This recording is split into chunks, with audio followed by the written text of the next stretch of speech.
নমস্কাৰ জেআৰজি ব্লগলৈ পুনৰবাৰ সকলোকে স্বাগতম জনাইছোঁ। আজি আমি আলোচনা কৰিবলৈ লৈছোঁ বীমা সখীসকলৰ কাৰ্য, তেওঁলোকৰ দায়িত্ব, লগতে তেওঁলোকৰ মাহেকীয়া যি পাৰিতোষিক, সেই পাৰিতোষিক সম্পৰ্কে। ইতিমধ্যে আপোনালোক সকলোৱে গম পাইছে যে অসম ৰাজ্যিক গ্ৰামীণ জীৱিকা অভিযানৰ জৰিয়তে যিসকলে সখী হিচাপে কাম কৰি আছিলে, সেই সখীসকলৰ পাৰিতোষিক বৃদ্ধি কৰা হৈছে।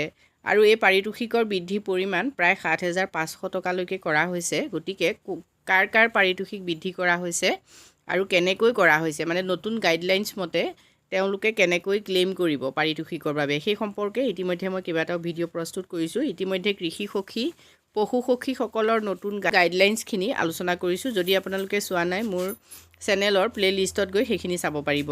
আজি ভিডিঅ'টোত আমি বীমা সখীসকলৰ যি নতুন গাইডলাইনছ, সেই গাইডলাইনছ সম্পৰ্কে আলোচনা কৰিম। বীমা সখীসকলক কেনেকৈ চিলেকশ্যন কৰা হয়, তেওঁলোকৰ দায়িত্ব কি কি, সেইসমূহ আমি পৰৱৰ্তী এটা ভিডিঅ'ত আলোচনা কৰিবলৈ চেষ্টা কৰিম।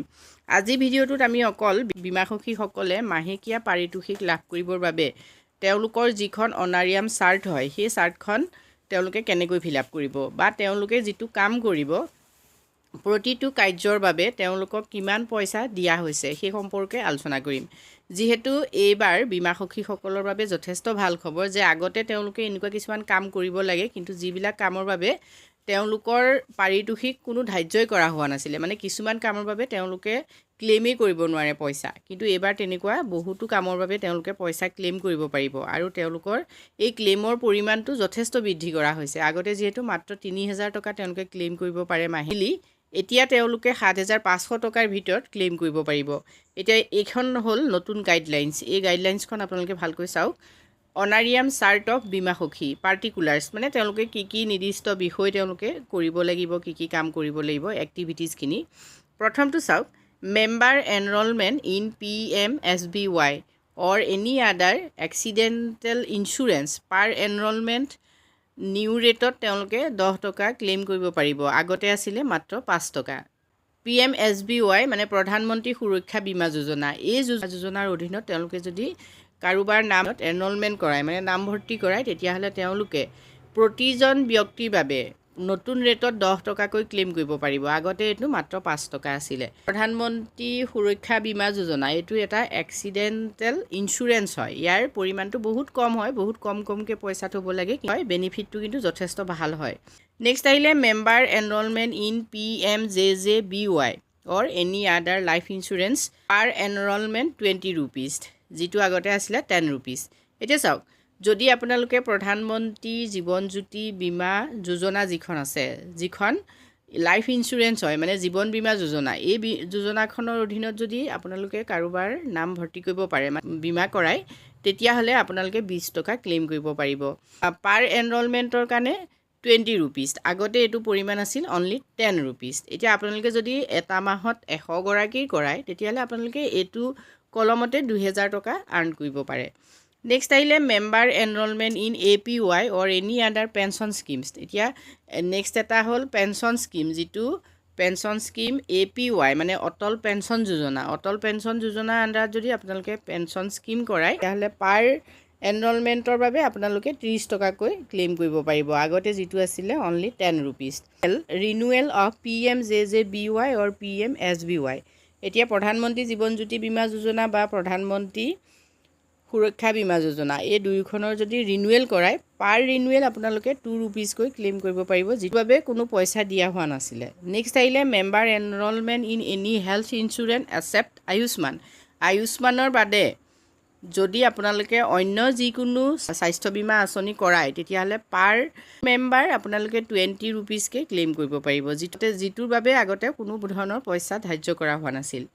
নেক্সট আহিলে member household crop insurance per SHG household per seasons 40 rupees. এতিয়া যদি আপোনালোকে শস্য বীমা কৰায়, শস্য বীমা কৰালে আপোনালোকে তাৰ বাবে 40 ৰুপিজ ক্লেইম কৰিব পাৰিব, যিটোৰ বাবে আগতে কোনো ধৰণৰ পইচা ধাৰ্য কৰা নাছিল। নেক্সট আহিলে মেম্বাৰ্ছ হাউচ হোল্ড লিভষ্টক ইঞ্চুৰেঞ্চ। যদি পশু পক্ষী বীমা কৰায়, তেতিয়াহ'লে আপোনালোকে 40 ৰুপিজ ক্লেইম কৰিব পাৰিব। আগতে কিন্তু পশু পক্ষী বীমাকৰণৰ ক্ষেত্ৰত কোনো ধৰণৰ পইচা ধাৰ্য কৰা হোৱা নাছিলে বীমা সখীসকলৰ বাবে। নেক্সট চাওক, members house hold any other asset insurance. সম্পত্তিৰ বীমা কৰায়, তেতিয়াহ'লে আপোনালোকে 40 ৰুপিজ ক্লেইম কৰিব পাৰিব, যিটো আগতে সম্পত্তিৰ বীমাত আগতে কোনো ধৰণৰ পইচা ধাৰ্য কৰা হোৱা নাছিলে। নেক্সট চাওক mapping or survey of SHG members household per household mapping or survey of SHG members household per household as per SMMU direction only মানে ষ্টেট মিছন মেনেজমেণ্ট ইউনিটে যদি ডাইৰেকশ্যন দিয়ে নিৰ্দেশ দিয়ে তেতিয়া আপোনালোকে কি কৰিব পাৰে প্ৰতিটো SHG মেম্বাৰৰ সাৰ্ভে কৰাব পাৰে মানে প্ৰতি আত্মসহায়ক গোটৰ সদস্যসকলৰ মেপিং কৰাব পাৰে মানে সাৰ্ভে কৰাব পাৰে আৰু এনে ধৰণৰ সাৰ্ভে থ্ৰু ভেৰিফাইড ফৰ্মেট যদি ভেৰিফাইড ফৰ্মেটত কৰে মানে হাৰ্ড কপি হয় তেতিয়াহ'লে 50 ৰুপিজ আপোনালোকে ক্লেইম কৰিব পাৰিব যদি মোবাইল এপ্লিকেশ্যনত কৰে তেতিয়াহ'লে 100 ৰুপিজ ক্লেইম কৰিব পাৰিব mass survey need based on time to time direction এতিয়া যদি আপোনালোকে তাতকৈ বেছি সাৰ্ভে কৰিব লাগে মানে নিৰ্দিষ্ট সময়ে যদি আপোনালোকে সাৰ্ভে কৰি থাকিবলগীয়া হয় তেতিয়া আপোনালোকে 25ৰ পৰা 150 ৰুপিজৰ ভিতৰত কি কৰিব পাৰিব ক্লেইম কৰিব পাৰিব সেইটো অৱশ্যে অথৰিটিয়ে সেই ক্ষেত্ৰত নিৰ্দেশনা দিব নেক্সট আহিলে conducting awareness camp on insurance pensions claims settlement and mobilising SHG members for enrolment and renewal in insurance and pension products maximum 4 numbers in a month এতিয়া চাওক যদি আপোনালোকে যিকোনো ধৰণৰ এৱাৰনেছ কেম্প কৰে মানে সজাগতামূলক যদি আপোনালোকে কেম্প বহুৱাব পাৰে ইঞ্চুৰেঞ্চৰ ওপৰত মানে বীমাকৰণৰ ওপৰত পেনশ্যনৰ ওপৰত ইঞ্চুৰেঞ্চ কেনেকৈ দাবী কৰিব বা ইঞ্চুৰেঞ্চৰ যদি কিছুমান সমস্যা থাকে সেই সমস্যাবিলাকৰ কেনেকৈ নিষ্পত্তি কৰিব সেই সম্পৰ্কত যদি আপোনালোকে কেম্প বহুৱায় তেতিয়াহ'লে আগতে 200 টকা ধাৰ্য কৰা আছিলে SHG লেভেলত যদি হয় মিনিমাম 20 পৰা 30 যদি SHG মেম্বাৰ্ছ প্ৰেজেণ্ট থাকে তেনেকুৱা ধৰণৰ কেম্পত আপোনালোকে 200 ক্লেইম কৰিব পাৰিব যদি VO PG লেভেলত হয় 40ৰ পৰা 50 জন যদি সদস্য থাকে তেতিয়াহ'লে 250 আপোনালোকে ক্লেইম কৰিব পাৰিব যদি CLF লেভেলত হয় 100ৰ পৰা 150 গৰাকী সদস্য উপস্থিত থাকে তেতিয়া আপোনালোকে 300 ৰুপিজ ক্লেইম কৰিব পাৰিব এটা মাহত 4টা কেম্প হ'ব পাৰে আপোনালোকে নেক্সট হল imparting SHG level training refreshers training on insurance pension parameters with 30-50 members তেতিয়া আপোনালোকে 350 ক্লেইম কৰিব পাৰিব মানে আপোনালোকে SHG লেভেলত যদি ট্ৰেইনিং দিয়ে ৰিফ্ৰেছাৰ ট্ৰেইনিং দিয়ে ইঞ্চুৰেঞ্চ পেনশ্যন এইবিলাকৰ ওপৰত যদি ট্ৰেইনিং আপোনালোকে দিয়ে তেতিয়াহ'লে 350 টকা আপোনালোকে ক্লেইম কৰিব পাৰে আগতে যিটোৰ বাবে কোনো ধৰণৰ পইচা ধাৰ্য কৰা নাছিলে নেক্সট আহিলে imparting VO PG level training refreshers training on insurance pension parameters with 30-50 members ইয়াত আপোনালোকে 400 পাৰিব যদি মানে VO আৰু PG লেভেলত হয় নেক্সট আহিলে ইম্পাৰ্টিং CLF লেভেলত যদি ট্ৰেইনিং হয় ৰিফ্ৰেছাৰ্ছ ট্ৰেইনিং হয় তেতিয়াহ'লে আপোনালোকে 400 ক্লেইম কৰিব পাৰিব নেক্সট আহিলে attending review meeting training at state district block level as a per the direction of SMMU DMMU BMMU maximum 2 days in a month যদি আপোনালোকে ৰিভিউ মিটিঙত উপস্থিত থাকে বা ট্ৰেইনিং ষ্টেট লেভেলৰ যিকোনো ট্ৰেইনিঙত উপস্থিত থাকে ডিষ্ট্ৰিক্ট লেভেল হওক ব্লক লেভেল হওক এইবিলাকত যদি আপোনালোকে ষ্টেট মিছন মেনেজমেণ্ট ইউনিট বা ডিষ্ট্ৰিক্ট মিছন মেনেজমেণ্ট ইউনিট বা ব্লক মিছন মেনেজমেণ্ট ইউনিটৰ নিৰ্দেশত উপস্থিত থাকে মেক্সিমাম 2 দিন যদি উপস্থিত থাকে এটা মাহত তেতিয়াহ'লে আপোনালোকে 200 ক্লেইম কৰিব পাৰে নেক্সট আহিলে imparting block level training refreshers training on insurance and pension maximum 30-50 members presence as resource person যদি আপুনি ৰিচ'ৰ্চ পাৰ্চন হিচাপে উপস্থিত থাকে ব্লক লেভেলৰ ট্ৰেইনিঙতেই হওক ৰিফ্ৰেছাৰ্ছ ট্ৰেইনিঙতেই হওক মানে ইঞ্চুৰেঞ্চ আৰু পেনশ্যনৰ ওপৰত যদি তাত 30 পৰা 50 মেম্বাৰ্ছ থাকে তেতিয়া আপোনালোকে 400 ক্লেইম কৰিব পাৰে আগতে যিটোৰ বাবে কোনো ধৰণৰ পইচা ধাৰ্য কৰা নাছিলে নেক্সট আহিলে imparting district level training refreshers training on insurance pension minimum 30-50 members present required as resource person এতিয়া যদি আপোনালোকে ডিষ্ট্ৰিক্ট লেভেলৰ ট্ৰেইনিঙত থাকে তেতিয়াহ'লেও আপোনালোকে